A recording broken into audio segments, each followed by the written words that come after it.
આજે મહામહિમ રાજ્યપાલના હસ્તે બનાસ ડેરીના બાયો સીએનજી પ્લાન્ટનું લોકાર્પણ થયું હતું। કાર્યક્રમમાં વિધાનસભાના અધ્યક્ષ શંકર ચૌધરી, મંત્રી જીતુ વાઘાણી તેમજ બનાસ ડેરી અને સુઝુકીના અધિકારીઓ અને પદાધિકારીઓ ઉપસ્થિત રહ્યા હતા। આ પ્રોજેક્ટ અંતર્ગત રોજના 1 લાખ કિલો એટલે કે 100 મેટ્રિક ટન ગોબર ખેડૂતો પાસેથી ખરીદવામાં આવશે, જેના થકી હવે ગોબરથી પણ ગાડીઓ દોડશે। આ વ્યવસ્થા દ્વારા ખેડૂતોને દૂધ સિવાય ગોબર અને ગૌમૂત્રમાંથી પણ વધારાની આવક મળી રહેશે। બનાસના ખેડૂતોએ નવી ક્રાંતિ કરી છે। હવે માત્ર દૂધ નહીં, ગોબર અને ગૌમૂત્રમાંથી પણ આવક મળશે। ધરતીને ફળદ્રુપ રાખવા માટે આ એક મહત્વપૂર્ણ અભિયાન છે। વેસ્ટ નહીં, વેલ્થ છે। આ વાત દેશના પ્રધાનમંત્રી મોદી સાહેબે કેટલાક વર્ષો પહેલાં બનાસને કહેલી। બનાસે સૌ પ્રથમ દામામાં એક સીએનજી માટેનું પ્લાન્ટ નાખ્યું, ગોબર ગેસ પ્લાન્ટ, અને એ પછી હવે 3 નવા પ્લાન્ટ એ અત્યારે કાર્યરત થઈ રહ્યા છે। આજે વડગામના ભૂખલા ગામે રોજનું 1 લાખ કિલો 100 મેટ્રિક ટન જેટલું ગોબર ખેડૂતો પાસેથી ખરીદીને પ્રતિદિનના 1 લાખની આવક ખેડૂતોને ગોબરની મળે 1 લાખ કિલોમાંથી। તેવો એક આ પ્લાન્ટ કર્યો છે। વેલ્યુ એડિશન કરીને તેમાંથી ખાદ, પ્રોમ, લિક્વિડ ખાતર ધરતીને ફળદ્રુપ કરવા માટે, ઝેરમુક્ત કરવા માટેનું ખૂબ મોટું અભિયાન છે। સાથે સાથે સીએનજીને પ્યુરિફિકેશન કરીને બાયો સીએનજી કરી અને અહીંથી જ ગાય ભેંસના છાણના ગેસમાંથી ગાડીઓ ચાલતી થાય તેની જે ક્રાંતિ બનાસે કરી છે તેનો એક આ નવો પ્લાન્ટ આજે મહામહિમ ગવર્નર સાહેબના હાથે લોકાર્પણ છે। માન્ય કૃષિ મંત્રી જીતુભાઈ વાઘાણીજી પણ આવી રહ્યા છે। હું ગુજરાતના સૌ લોકોને અભિનંદન આપીશ કે ગુજરાતે એક આ નવી ક્રાંતિ કરી છે। બનાસના ખેડૂતોએ એક આ નવી ક્રાંતિ કરી છે। દૂધની આવક મળતી હતી, હવે દૂધ સિવાય ગોબર અને ગૌમૂત્ર બંનેમાંથી પણ આવક મેળવતા ખેડૂતો થાય તો એની ઇકોનોમી ઘણી વધી શકે અને તેના માટેનું આ મોટું કામ ગૌમૂત્ર અને ગોબર એમાંથી પણ આવક મેળવવા માટેનું ખૂબ મોટું કામ થઈ રહ્યું છે। દામામાં પહેલો સીએનજી પ્લાન્ટ સ્થાપિત કર્યા બાદ હવે 3 નવા પ્લાન્ટ કાર્યરત થયા છે। ભૂખલા ખાતે બનનારા બાયોગેસ પ્લાન્ટ 100 મેટ્રિક ટન ક્ષમતા ધરાવશે, જેનાથી ખેડૂતોને સીધો લાભ થશે।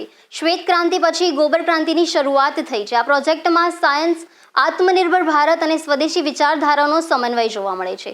ખેડૂતોનું ઉત્પાદન અને આવક વધે તે હેતુ છે। બનાસ ડેરી અને સુઝુકીના સહયોગથી સાકાર થયેલા બાયો સીએનજી પ્રોજેક્ટ બનાસના ખેડૂતો માટે નવી આવકનો રસ્તો ખોલશે, સાથે પર્યાવરણ સંરક્ષણ અને ટકાઉ વિકાસમાં પણ મહત્વપૂર્ણની ભૂમિકા ભજવશે।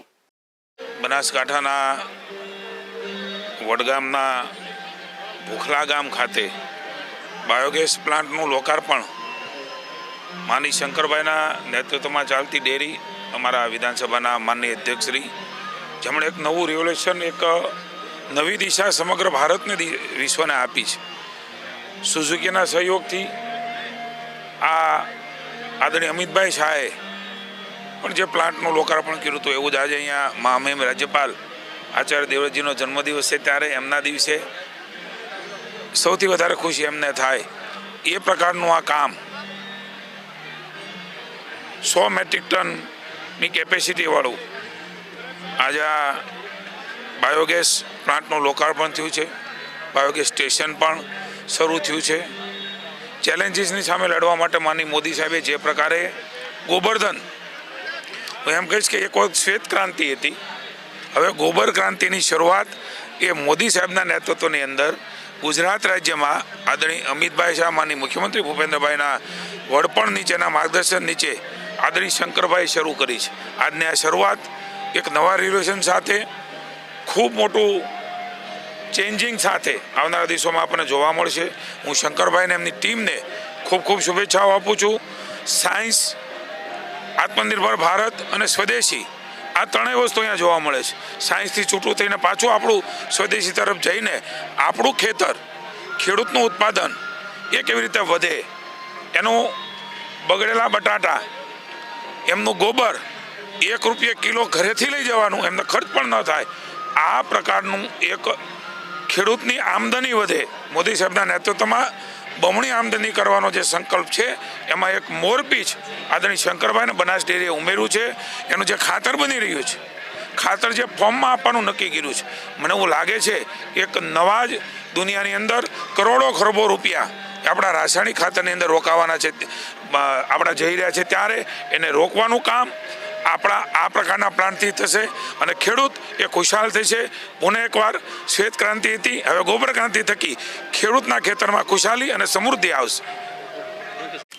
I think that today the inauguration of second biogas plant in Banaskanta, and this plant is very important, especially for Suzuki, because we would like to achieve the carbon neutral in the automobile sector.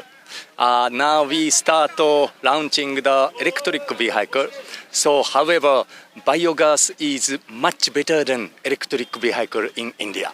So therefore, we would like to promote the biogas plant in India. Of course, starting from Banaskanta, then we'd like to spread this project in all over the India. So from this point of view, this today's inauguration is memorial and very important for us.